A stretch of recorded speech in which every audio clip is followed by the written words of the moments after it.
Oi você, como prometido, tô de volta. Hoje para falar sobre Sementes Podres, que tá na Netflix, e foi uma super dica da Dri.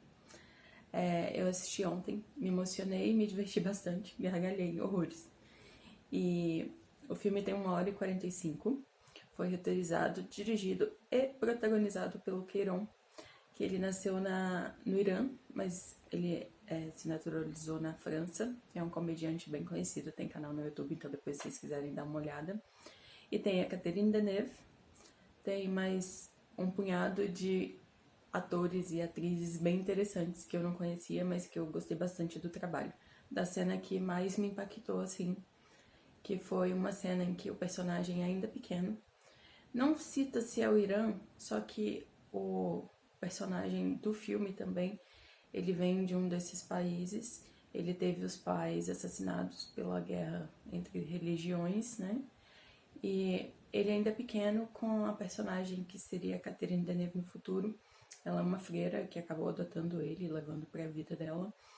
Ele fala com ela que ele não quer deixar as pessoas entrarem porque em algum momento elas vão sair e ele vai ficar sofrendo de novo. Não é exatamente essa frase, mas é algo muito parecido e algo que é muito comum, assim.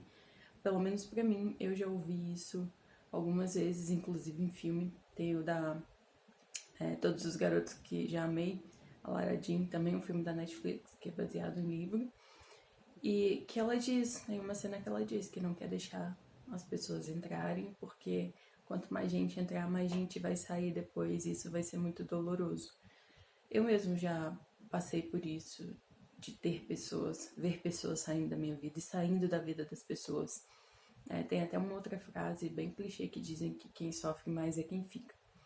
Eu imagino que sim. Eu vejo hoje, pelo menos assim, pela ótica da minha família lá em Minas. Minha avó sempre, a gente foi sempre muito apegada, sempre juntas, as duas, o tempo todo. E a minha mudança para São Paulo, mesmo que progressiva, assim, eu indo e vindo, foi muito mais doloroso, acredito, para ela do que para mim. Ela sentiu muito mais, afinal ela ficou lá naquele ambiente em que eu tava também e de repente eu não tava mais. Então, acho que se adaptar a isso, até hoje ela não se adaptou. Eu também ainda sinto falta, mas eu acabei construindo a minha vida aqui. Isso é muito doloroso, assim, no sentido de que você, quando se relaciona, você tá se colocando frágil ali diante da pessoa. Você tá se abrindo, literalmente. E na família você já cresce nesse ambiente, já conhece essas pessoas e é muito comum, mas quando você fala de conhecer alguém de fora, deixar alguém de fora entrar, então esse personagem, quando ele cresce, isso é uma coisa bem legal, ele não tem coragem de deixar as pessoas entrarem, por mais safo que ele seja, por mais inteligente e comunicativo e todas as características que eu possa colocar aqui, ele tem esse certo problema assim de vou dar um passo à frente, mas ao mesmo tempo atrás. Ele pegava o telefone das mulheres, por exemplo, mas nunca teve coragem de ligar para nenhuma delas. Isso é bem curioso. E o filme em si, ele toca muito nessa questão das relações, porque ele pega também a questão dos refugiados. Aqui atrás eu deixei a foto do grupo do filme. O Queiron, o personagem dele, o Ael, ele precisa, logo no início do filme, ele conhece essa turma que ele precisa meio que ser não um professor, mas um orientador ali naquele momento em que eles estão na detenção, digamos assim. E aí é um grupo muito misto, não só no sentido de etnia, mas de religião, de modo de ver a vida. Tem até uma cena que ele tá conversando com uma dessas mulheres que ele conheceu, e porque ele se interessou e não tinha tido coragem de ir à frente, mas aí no desenrolar do filme acaba ele se reencontrando. E aí ele brinca que. Ela pergunta o que ele tá fazendo, aí ele brinca, tô cuidando, tô de babysitter, tô cuidando dos filhos da Angelina e do Brad, que eles tiveram um compromisso. Porque realmente, assim, a Angelina e Brad, além dos filhos que eles adotaram, depois eles tiveram os biológicos. Então é um contraste muito grande, né? O impacto, assim, ao, ao primeiro olhar. Querendo ou não, a gente ainda vem muito carregado disso, de preconceito, de estereótipos e de uma série de questões. E o filme mostra um pouco isso também, de como esse olhar nosso, às vezes não, a gente nem passou por aquilo, nem viveu aquilo, mas carrega aquele peso e aquela luta e aquela briga como se fosse nossa, em contraponto a uma chance que talvez a gente teria de mudar as coisas.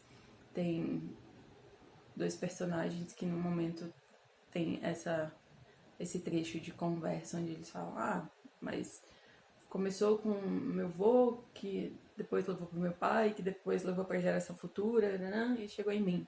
Eu não sei o que aconteceu, mas foi assim, então eu continuo. Não, será que a gente precisa mesmo continuar com as coisas que estão ruins? Essa questão de religião mesmo. Tem uma outra cena ainda do El Pequeno, no orfanato, e que ele começa a conversar com um menininho, e aí ele pergunta, mas você é muçulmano? Os muçulmanos mataram a minha família. Aí ele, e o menino era cristão. E aí ele, mas os cristãos e os judeus mataram a minha. Então viram os dois pro lado, assim, como se... Então, nós somos inimigos. Mas depois eles voltam e o outro, eu posso te ensinar francês.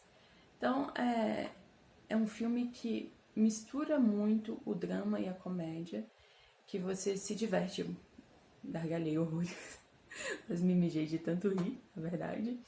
Por coisas que às vezes parece muito idiota, mas que provoca mesmo riso. Só que no segundo seguinte você tá ali quase se derramando em lágrimas e pensa, ai meu Deus, não vou conseguir parar agora. E aí já tá rindo de novo. Então é um filme bem dinâmico nesse sentido, que traz muitas questões interessantes, que entretém e provoca reflexões. E que eu acho que é isso. Quando fui divulgar essa semana no cinema, assim, o filme que eu comentei aqui da semana passada, Um Amor Impossível, falei isso, um filme, ele pode ser muito mais do que uma obra audiovisual. E ele pode muito mais do que entreter, ele pode provocar reflexão, ele pode te ensinar outras coisas, ele pode te permitir conhecer outros mundos, outras realidades que talvez você não tenha chance se não for através dessa arte.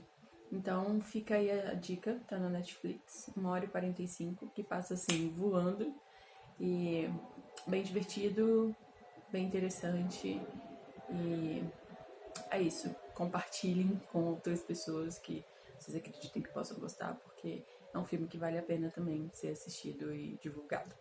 Até a próxima!